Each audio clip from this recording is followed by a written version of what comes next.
दर्द जिस दिल में हो उस दिल की दवा बन जाऊं। कोई बीमार अगर हो तो शिफा बन जाऊं। दुख में हलते हुए लब की दुआ बन जाऊं।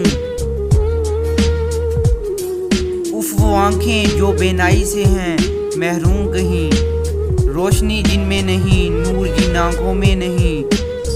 मैं उन आंखों के लिए नूरे ज़िया बन जाऊं।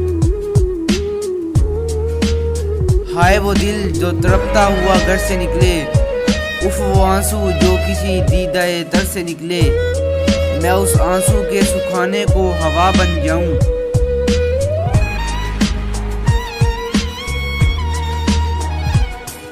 दूर मंजिल से अगर राह में थक जाए कोई, जब मुसाफिर रास्ते से भटक जाए कोई, खिजर का काम करूं रहनुमा बन जाऊं।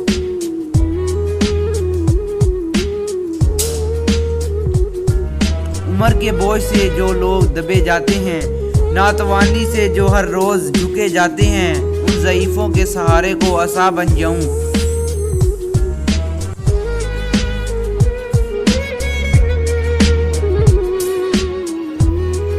मिलते हैं एक नई वीडियो में, तब तक के लिए जुल्करनैन को इजाज़त दीजिए।